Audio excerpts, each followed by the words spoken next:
자, 안녕하세요, 여러분. 이제 오늘은 조선의 붕당 정치의 전개에 대해서 공부를 해보도록 하겠습니다. 오늘 이 시간에는 붕당 정치와 함께 17세기 조선의 17세기 당시에 군주들과 함께 그 붕당 정치의 전개 과정을 함께 우리가 연결시켜서 공부를 하시면 되는 부분이에요. 그리고 오늘 배우는 이 부분은 좀 재미있는 역사 이야기가 또 많이 들어가 있기도 하는데, 또 너무나 우리가 그런 이야기에만 치중을 하다 보면은 오히려 핵심적인 어느 정도 암기해야 될 부분을 좀 놓칠 수도 있어요. 그래서 오늘은 두 가지를 모두 다 잡는 그런 시간이 되셨으면 좋겠습니다. 자, 먼저 17세기의 정치 발전에 대해서 한번 이야기를 해봅시다. 자, 조선의 군주의 17세기 때 그때 당시의 계보를 한번 좀 살펴볼까요? 우리가 지난 시간에 배웠던 임진왜란, 그리고 병자호란, 그 다음에 뭐 이런 이제 난들에 대해서도 지난 시간에 우리가 배웠는데, 이제 모두 다 들어간 이야기들입니다. 그때 당시에 조선 내부의 정치적 이야기다, 정치 발전의 내용이다, 그렇게 보시면 돼요. 자, 봅시다. 선조부터. 선조 때 있고, 그 다음에 이제 광인, 효연, 숙경, 영, 그리고 이제 영조, 종조 이렇게 가는 거죠, 역사가. 그래서 오늘은 이 정도, 여기까지 이 사이에서의 붕당 정치의 전개 과정, 그렇게 보시면 될 것 같아요. 선조와 광해군 시기, 이때 당시를 우리는 보통은 여러분들이 붕당이 형성되는 시기구나, 그렇게 이제 이해를 하시면 좋을 것 같고, 광해군 이후에 이제 인조 반정이 터져서 이제 인조가 왕이 된 이후에 인조부터, 그리고 효종, 현종, 이 시기를 보통은 상호 비판적으로 공존 체제를 유지하고 있었다, 그렇게 또 이해를 하시면 좋을 것 같습니다. 그러다가 숙정, 경정 때로 가면서 일당 전제화 현상이 나타납니다. 그래서 전체적으로 우리가 붕당 정치 전개 과정에서 큰 흐름, 이 시기는 붕당이 형성되는 시기, 그리고 이 시기는 상호 비판적으로 공존 체제가 유지되던 시기, 그러다가 숙종 경종 때 가면서 뭔가 일당 전제화적인 일당 전제화 성향이 드러난다. 이렇게 큰 흐름을 먼저 우리가 머릿속에 좀 넣어 두셔야 될 것 같아요. 자, 한번 붕당 정치가 어떻게 큰 흐름으로 이렇게 진행이 됐는지 간단하게 선생님 이야기 한번 쭉 한번 읊어볼까요?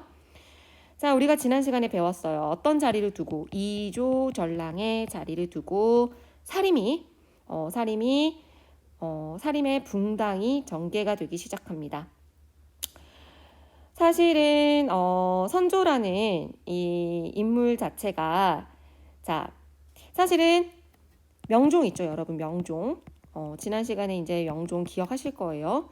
명종이 죽고 나서 후사가 없었어요.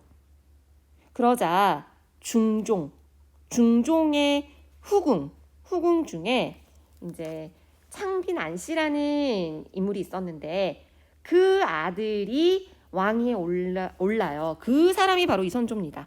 그 사람이 바로 선조예요. 그렇기 때문에 이제 우리가 지난 시간에도 대외관계 배우기 전에 정치 이야기를 할 때 선조가 왕이 되면서 척신 정치를 청산한다, 뭐 이런 말을 했었거든요. 그러면서 이제 붕당이 이렇게 시작됐었잖아요. 그쵸? 기억하시죠? 그래서 사림 세력을 대거 등용하면서 뭐 이황이랄지 이이랄지 인재들을 엄청나게 등용을 하고, 그리고 대거 등용에 따라서 그들이 정권을 장악하게 되면서 그들 사이에서 붕당이 생기는 겁니다. 자체적으로 경쟁, 대립 이런 현상이 이제 일어나게 되는 거죠. 자, 그래서 다시 본론으로 들어와서 이조전랑의 자리를 두고, 자, 그 페이지를 우리가 좀 찾아갈까요? 자, 이조전랑의 자리를 두고 사림이 동인, 그리고 서인 이렇게 나뉘었었죠. 지난 시간에 우리 여기 배웠죠. 동인 어디 간단하게 살펴볼까요? 동인 어땠어요? 김효원을 중심으로, 그죠? 그리고 신진사림이었죠. 한편 서인은 어땠어요? 심의겸 이 인물을 중심으로 사림 중에서도 신진이 아닌 기성사림들이 중심이 됐었죠. 그치? 그리고 척신 정치에 대해서도 동인은 상당히 적극적이죠.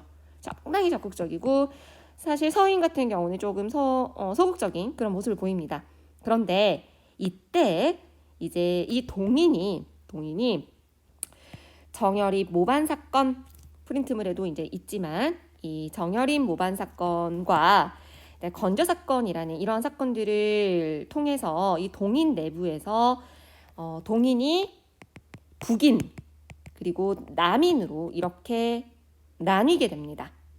자, 방금 전에 제가 이제 정여립 모반 사건이라고 말씀을 드렸는데 이 정여립 모반 사건이라는 것 자체가 이 정여립이라는 인물이 동인 출신의 인물이었어요.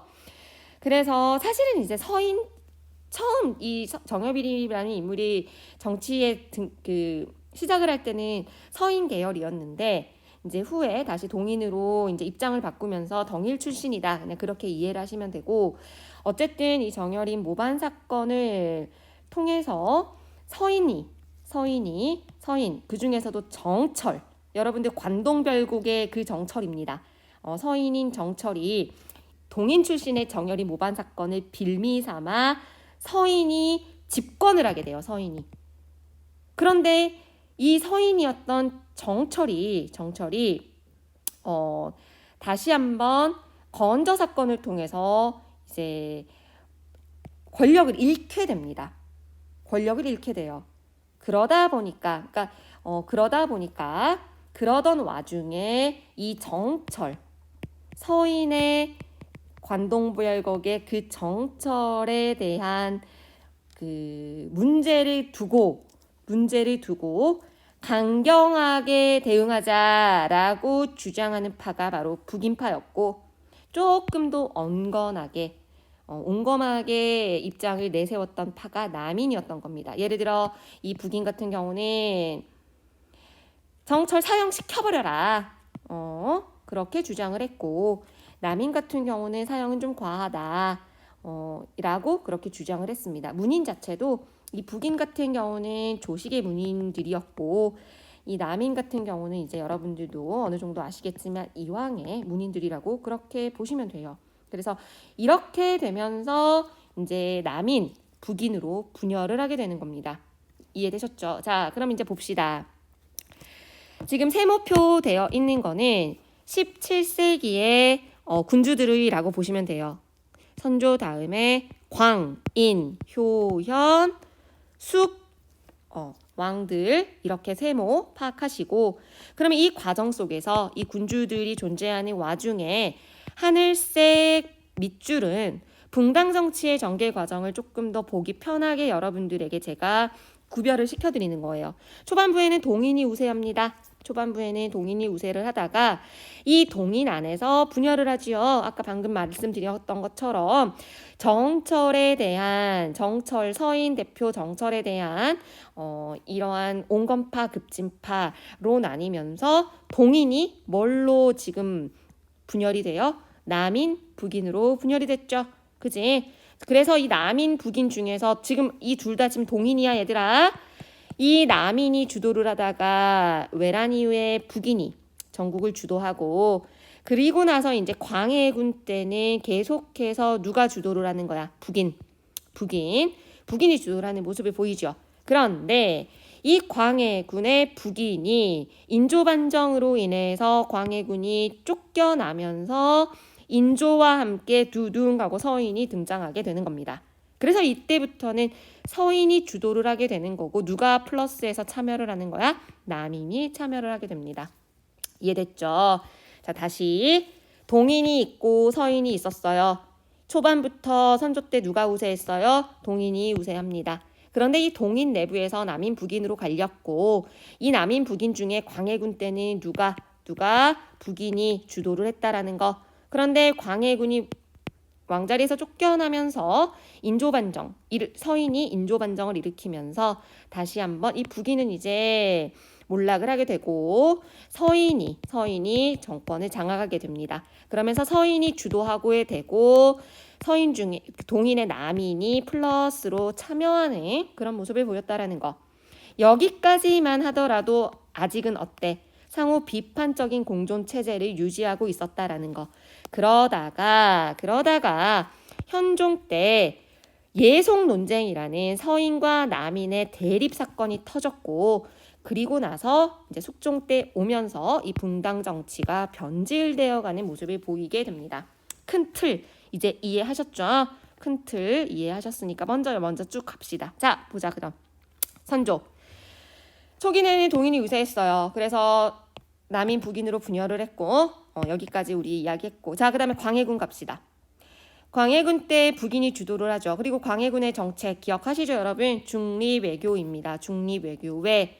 본인 스스로가 임진왜란의 참상에 대해서 너무나 잘 알았기 때문에 명나라가 지는 해이고, 그리고 금이라는 나라가 후금, 그때 당시에 이제 후금, 그 다음에 이제 청이라는 나라로 바뀌게 되는데, 이때 당시에 세계 정세가, 중국이 역사가 명나라에서 청으로 곧 바뀌어 간다라는 거를 광해군이 이제 알게 된 거죠. 그래서 이 사이에서 중립외교를 펼칩니다. 그쵸? 중립외교를 펼치면서 이제 서인과는 반대되는 주장을 하게 되죠. 북인과 광해군은 어떤 주장을 해요? 지금 현재 명나라는 청나라는 너무 부강하다. 우리가 청나라에게 괜히 밑보일 필요가 없다라고 해서 명과 청 사이에서 중립외교를 펼침으로써 조선을 지켜나가려는 모습을 보였고요. 그와 반대로 북인의 반대 생각을 가진 서인, 이 서인파는 어떻게 우리가 명나라를 배신할 수가 있느냐, 우리의 임진왜란 때도 명나라가 도와주지 않았느냐라고 하면서 나중에 후에 광해군을 내쫓을 때 여러 가지 이유 중에 이제 이러한 이유도 하나 있었죠. 명나라를 배신할 수는 없다. 이런 이유를 들어서 이제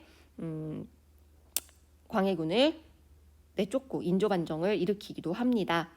자, 그래서 광해군 때는 중립외교, 그리고 전후복구, 임진왜란 터진 후니까 전후복구를 위해서 양전사업, 그리고 사고 이런 것들 정비했고, 이게 중요하죠. 이게 경제사 부분 공부하면서 이제 자세히 이야기를 하겠지만 광해군 때 대동법을 실시하게 됩니다. 물론 전국적인 실시는 아니에요. 양반들의 반대가 심했기 때문에 이게 전국적으로 실시가 되기까지는 100년 이상의 시간이 걸립니다. 하지만 어쨌든 서인들의 반대를 무릅쓰고 대동법을 실시를 하지요.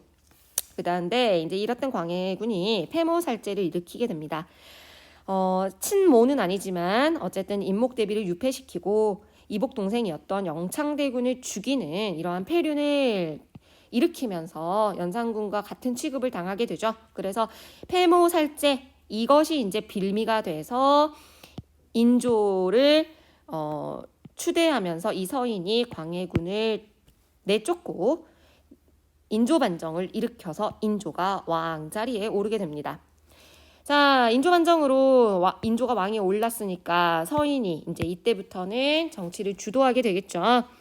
자, 이때부터 그래서 인조 때부터는 어떻게 보시면 되냐면 서인이 주도하고 남인이 참여하는구나, 이렇게 보시면 됩니다. 그런데 이때까지만 하더라도 여러분, 상호 비판적인 공존 관계, 주도는 서인이지만 그래도 남인 참여했어요.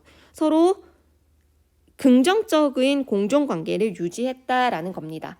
그리고 이제 이때 활발하게 서원을 중심으로 지방의 여론을 형성하면서 자기 학파 관리들을 이제 등용을 하면서 중앙 정치에 반영을 하는 이러한 정치를 이제 펼쳤죠. 그리고 여기에는 나와 있지 않지만 명청 사이 관계에서도 이 인조 같은 경우는, 이 서인 같은 경우는 어떤 거를 주장을 했었어요.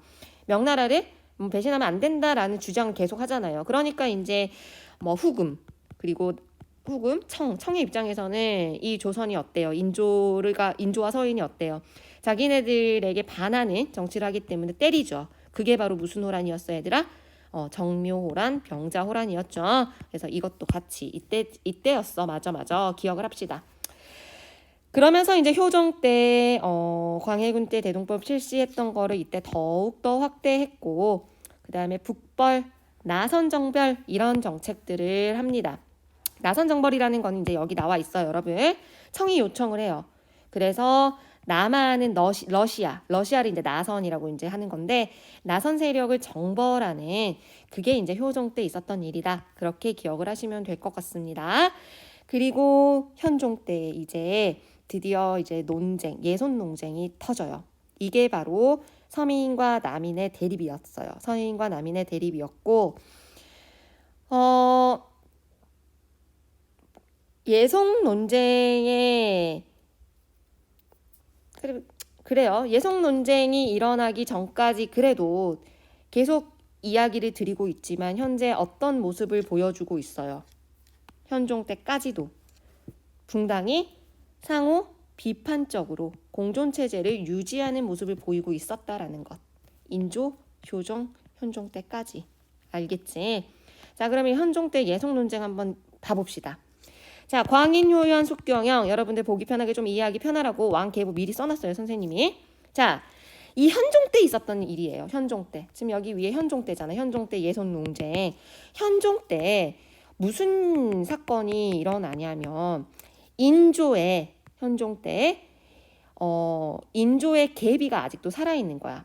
어렸던 거죠. 그 계비가 바로 조대비였는데 이 인조의 계비가 어린 조대비가 효종이 죽을 때 그리고 효종의 비가 죽을 때 여전히 이 인조의 계비인 조대비가 살아있다 보니까 이 조대비의 상복 문제, 상례 문제를 가지고 싸운 게 바로 요 예송 논쟁이에요. 우리가 생각했을 땐 정말 말도 안 되는 인연 싸움 같죠. 근데 사실은 이 안에도 나름대로 서인과 남인의 다툼이 보이지 않는 그러한 의도가 있었어요. 자, 다시 이거 어려운 건 아니야, 얘들아. 이해하기 어려울까봐 내가 현종 때 효종이 죽고 효종 비가 죽고 이러니까 이때 인조의 계비인 조대비의 상복을 가지고 그랬다라는 거. 알겠지? 이해됐지? 그래서 먼저 두 번의 예송이 터집니다. 기의 예송, 갑인 예송. 기의 예송이 바로 현종이 효종이 죽었을 때, 그리고 이 갑인 예송이 효종의 비가 죽었을 때 각각 일어난 사건이고, 효종이 죽었을 때 이제 조대비가 서인 같은 경우는 1년상을 주장을 합니다. 1년 동안 옷 입어야 된다라고 주장을 하는 거고, 남인은 아니야, 3년을 입어야 돼라고 주장을 합니다. 왜 이렇게 서로 주장이 달랐냐? 바로 그 효종에 대한 그 서인과 남인이 생각하는 정치적인 입장이 달랐기 때문이에요. 왜냐? 이 효종이라는 왕은 지금 자꾸 잘못 칠하네. 이 효종이라는 왕은 인조의 둘째 아들이었어요, 여러분. 첫째 아들이 아니었어요. 장자가 아니었던 거야.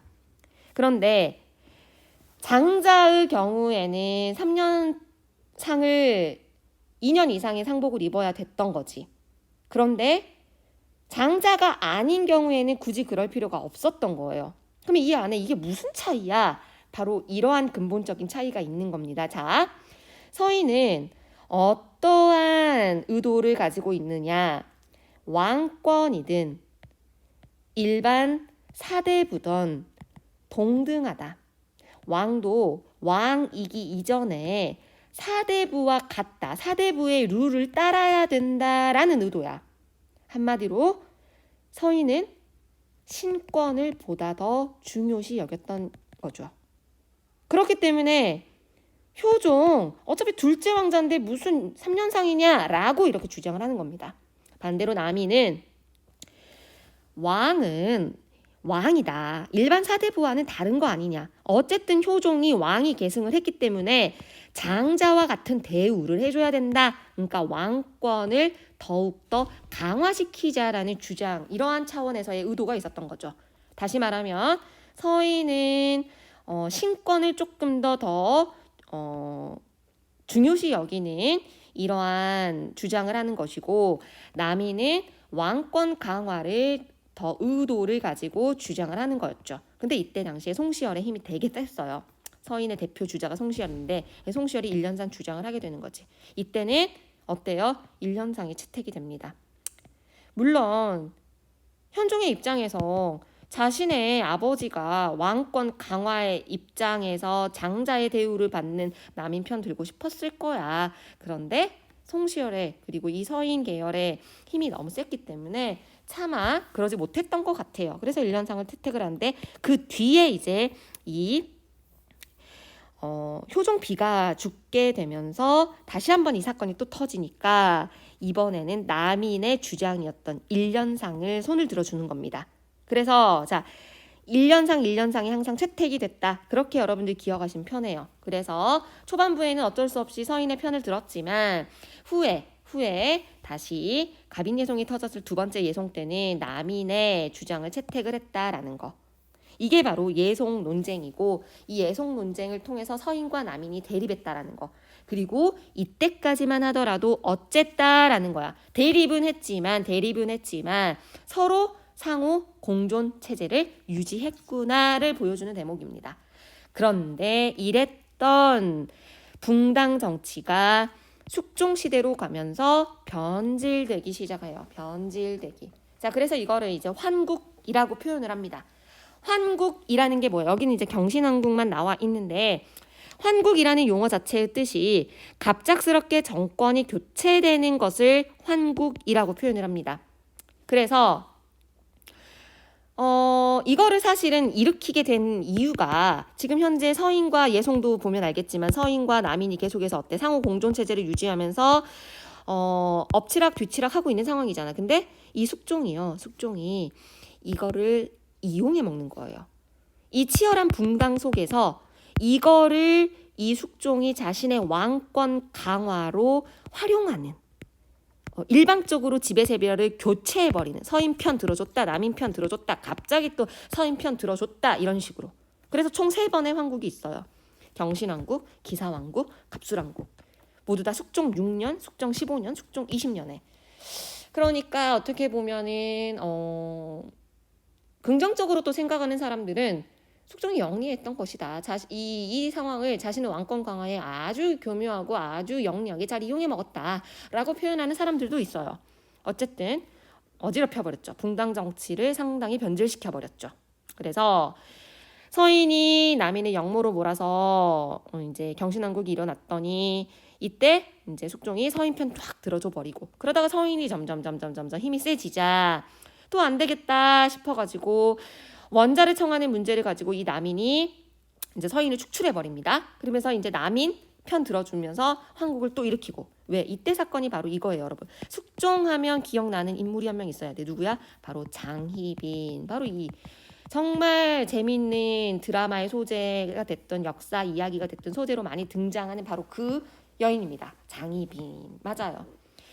이 장희빈의 그 관련된 인물과 그때 당시에 이제 이 장희빈이 이제 남인파거든요, 여러분. 이 이제 이때 당시에 이제 이러한 이야기들을 이러한 그 정치적인 사건들과 함께 이제 숙종이 남인 편을 들었다 서인 편을 들었다 하면서 갑작스럽게 전국을 변화시켜 버리면서 일어난 게 환국이구나 그렇게 보시면 됩니다. 그래서 기사환국으로 남인 편 들어줬다가 그러면서 이때 이제 어떻게 돼요?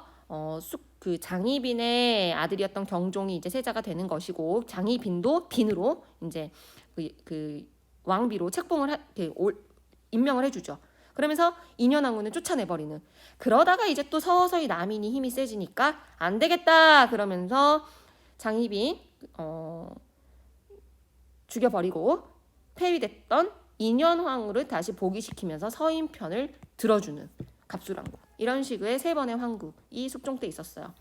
여기서 이제 이거를 다 외울 필요는 없고 여러분들이 여기서 기억할 거는 숙종 때 그때 장희빈 때 이야기구나. 장희빈이 바로 남인파였고 그때 당시에 이러한 서인과 남인 사이에 권력 다툼을 활용을 해서 치열한 붕당을 활용을 해서 숙종이 자신의 왕권 강화를 삼기 위해서 일방적으로 정치를 집권 정당을 교체해버리면서 일어난 사건이 바로 환국이구나. 그렇게 이해하시면 될 것 같습니다. 이해됐죠? 그래서 경신왕국 등등으로 인해서 결국 남인이 실각하고 이제 서인이 정권을 장악하게 됩니다. 이때부터 이제 일당 전제화 현상이 일어나는 거예요. 자, 그러면서 또 다시 서인 안에서 노론과 소론으로 분화되는 또 그런 모습을 보였던 거죠. 노론과 소론의 부화. 어디 잠깐 다시 볼까요? 노론은 송시열을 중심으로 대의명분을 존중하고 민생 안정을 강조하는 경향을 보였다. 그런데 소론은 윤중을 중심으로 실리, 북방 개척 이러한 것들을 주장했다. 그러니까 노론 소론으로 또 다시 갈리는. 한번 볼까요? 자, 선조 때 동인, 서인 어쨌다라고 했어 선생님이 존재했죠. 그러다가 이 동인이 북인, 남인으로 갈리죠. 왜? 서인의 그 정철, 처리 문제를 가지고 이렇게 동인이 강경파냐 좀 온건파냐를 가지고 북인, 남인으로 갈렸다라고 했어요. 그러다가 이제 이때 광유의 군과 북인이 쫓겨나고 인조 반정으로 인해서 누구랑 누가 손을 잡니? 인조랑 서인이 손을 잡지. 광해군과 북인은 탈락하고 그러면서 인조 반정을 주도해서 성공을 하고 인조 때는 서인이 이제 주도를 하게 됩니다. 이때까지만 해도 어땠어 얘들아? 남인이 계속해서 정권에 참여를 하죠. 그러면서 효종 때 북벌 주장, 서인과 함께 북벌 주장하고 남인 참여합니다. 여기에 대해서 북벌 비판도 하고 이때 이제 현종 때 이 남인과 서인 사이에서 1차 예송, 2차 예송이 터집니다.